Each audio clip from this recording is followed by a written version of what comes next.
Welcome to AI Seeking the Truth, guys. I've got another off the rails encounter for you. You're not going to believe this one for sure.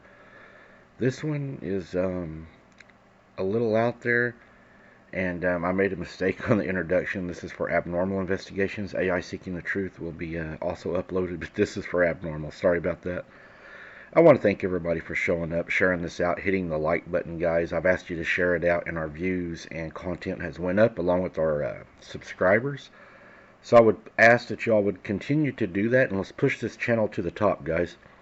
The abnormal family is headed to the top, and I can't do it without you guys. So I'm asking you, share it out, get your friends to subscribe, watch, comment, and like as always, guys. And we'll keep doing both of these channels. I'll put AI Seeking the Truth in the description of this channel. Please go over, check it out, check the videos out, and subscribe there also. Excuse me. It's been over 3 decades since that fateful night, but the memories remain etched in my mind like they happened yesterday. Our church group had organized a camping trip to the woods, and we were all excited to spend the weekend under the stars. As we settled in for the night, our pastor, Reverend Brown, gathered us around the campfire to share stories and sing hymns. My friend Alex and I snuck away from the group, eager to explore the surrounding woods. We wandered deeper into the forest, our flashlights casting eerie shadows out through the trees. The night air was crisp and cool, filled with the scent of pine and damp earth. We walked in silence, our footsteps crunching on the underbrush. Suddenly, Alex stopped dead in his tracks. "What's that?" he whispered, his eyes fixed on something in the distance. I followed his gaze, and my heart started to skip. A massive hairy creature stood at the edge of the clearing. It was easily 8 feet tall, its body covered in dark brown fur. Its eyes glowed with an unnatural intelligence in the darkness. I don't know if it was the moon, but they were red as hot coals. As we watched, frozen in terror, the creature began to move toward us. Its movements were slow and deliberate, as if it was savoring the moment. And that's when Alex tried to run. But Alex wasn't fast enough. He slipped and started to fall. I tried to grab him and pull him back to me, but it was too late. He was too far away. The creature reached out a massive hairy hand and grabbed Alex's shoulder. He let out a blood-curdling scream as the creature lifted him off of the ground. I stood there, terrified in fear. And then I tried to rush forward to save my friend, but my legs were like lead. I was paralyzed with fear. And then everything went black. When I came to, I was laying in the campsite covered in mud, Reverend Brown standing over me, his face etched with concern. "You passed out, son. You hit your head. Are you okay?" I wasn't worried about myself, but I asked him. "Where's Alex?" I demanded, scrambling to my feet. Reverend Brown's expression turned almost somber. "I'm afraid Alex is missing," he said. "We'll have to search for him in the morning." I said, "In the morning? Are you serious?" He got kind of stern and shushed me and said everything will be okay. He's probably just lost. I knew what I had seen, but Reverend Brown just shook his head. "You must have gotten separated from Alex in the woods," he said. "Probably wandered off and got lost. We'll find him in the morning." But I knew the truth. I had seen the creature take Alex, and I knew that he was gone. The next morning, we searched the woods, and the police were called, but there was no sign of Alex. The only thing we found was a patch of dirt that was saturated with his blood. It was as if he had been dragged away, leaving behind only a trail of blood that led to a large puddle of blood, where I believe Alex was eaten. Reverend Brown told the authorities that Alex must have gotten lost in the woods, and they launched a search party. But I knew that Alex was gone, taken by the creature that I had seen. Nobody wanted to listen to me. They thought I was crazy, or that I had fell and hit my head too hard. What an excuse. As the years went by, I struggled to come at the terms of what I had witnessed. I knew that I had seen something inexplicable, something that defied the laws of nature. And I knew that Reverend Brown had lied about the encounter, covering up the truth to avoid panic and scrutiny, or was it to cover his own ass? But the memory of that night has stayed with me, haunting me like a ghost. I know that I'll never forget what I saw, my best friend being carried off by a creature that's not supposed to exist. The years have passed, but the pain remains. I'll always remember Alex, and I'll never stop wondering what really happened to him that night in the woods. Did it eat him? Did it just take his life? What did it do to him? What pain, what torture did he go through? As I reflected on the events of that night, I couldn't help but wonder why Reverend Brown had lied about what had happened. Why had he covered up the truth and told the authorities that Alex had simply gotten lost in the woods? I remembered that Reverend Brown had always been a bit of an enigma. He was a charismatic leader, but there was something about him that didn't quite add up. He seemed to be hiding secrets. He seemed a little off. He had that eerie feeling about him. I think most of you know what I'm trying to explain. He had that essence, that ambience. Now I realize that Reverend Brown must have known something about the creature that lived in those woods. He must have known that it was a monster, a beast that preyed on humans.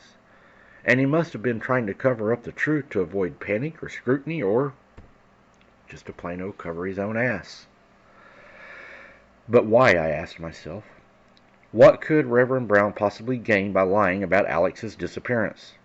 And then it hit me. Reverend Brown's church was planning to build a new campus on the very same land where Alex had disappeared. The land was remote and rural, but it was also cheap and accessible, and Reverend Brown had been pushing hard to get the project approved. I realized that Reverend Brown must have been trying to cover up the truth about Alex's disappearance to avoid maybe jeopardizing the church's plans. He must have known that the truth came out. Maybe the church's reputation would be ruined and the project would be scrapped. I'm just guessing here. I felt a wave of anger and betrayal wash over me. How could a reverend lie about somebody's disappearance? How could they have put the church's interests ahead of the truth? I knew that I had to confront Reverend Brown about what I had discovered. I had to make him tell the truth about what had happened to Alex. As years went by, I couldn't shake the feeling of guilt and regret. I had never confronted Reverend Brown about his lies. I felt like I had failed Alex's family. I was too afraid, a coward. I had always wondered what really happened to Alex, and I had never gotten closure. The not knowing and everything was just eating away at me, and I had become withdrawn and isolated. One day, I received a phone call. It was from an unknown number, private number, whatever you'd like to call him. And it was an old man, and he introduced himself as a former member of Reverend Brown's church. He remembered me going to that church. I asked him, "How did you get my number?" And he was honest. He said he got it from the librarian that he knew. She had given it to him from my library card that I had to get. And then he said, "I know what happened to your friend Alex." He said, his voice shaking with emotion. I was afraid to listen, but I couldn't put the phone down. It's like it was stuck to my ear. It was like I didn't want to hear it, but I couldn't walk away not hearing. And that's when he told me. Reverend Brown had indeed known about the creature in the woods, and that he had been covering it up for years. The old man told me that he had seen Reverend Brown performing rituals in the woods, rituals that seemed to be summoning the creature. He never seen the creature, but he told me that the Reverend Brown had been using the church's money to fund his dark obsession. He was addicted to the darkness. I felt a wave of anger and shock wash over me. I had suspected that Reverend Brown was hiding something, but I never imagined that it was something so sinister. The old man told me that he had been too afraid to come forward, but he couldn't live with the guilt anymore. He gave me a location and a place where I could find proof of Reverend Brown's wrongdoings. I stood at the location the old man had given me. My heart, of course, was racing. I was afraid. I had anticipation and fear. I had been researching for answers for so long, but I could tell that something had been in the area. It was freshly. The dirt was moved freshly. I might get some closure, maybe, I thought. But what has been in this area? I kept thinking to myself, something's been here recently. The soil was all moved around. As I searched the area, my eyes scanned the ground for any sign of what I was looking for, and then I saw it. A bone, partially buried in the dirt. I got sick to my stomach and I reached down and I picked it up. It was a bone that I later found out from the coroner's office. It was a finger. I felt a wave of emotion wash over me, sadness, anger, a sense of finally finding some answers. I knew that I had to call the police to tell them what I had found. As the police investigated, they found more of Alex's bones in the area, but not all of them were found. Alex was never completely found. Not everything. It was as if the creature had dragged him away, leaving behind only a few remnants of his body, probably what it did not consume. I knew that I had to finally find some answers, at least get some closure. I knew the memories of that night were going to haunt me forever anyways. The police were able to link the bones to Alex's body, and the end result in the autopsy was that he was killed by some kind of animal. They never named the animal, and they closed the case. The state paid for the cremation of the rest of Alex's bones. I guess we'll never truly know, but I know. Yeah, that's a really sad story.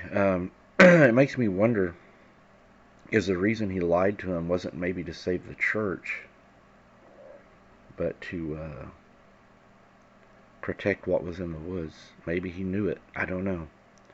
The stuff is spiritual, and if he was practicing spiritual stuff in the woods, it doesn't mean that he was practicing just because he was a pastor, that he was practicing good things.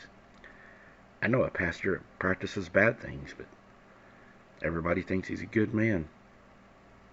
Let me know what you all think in the comments, guys. What do you think happened to this young man, and why do you think the preacher lied?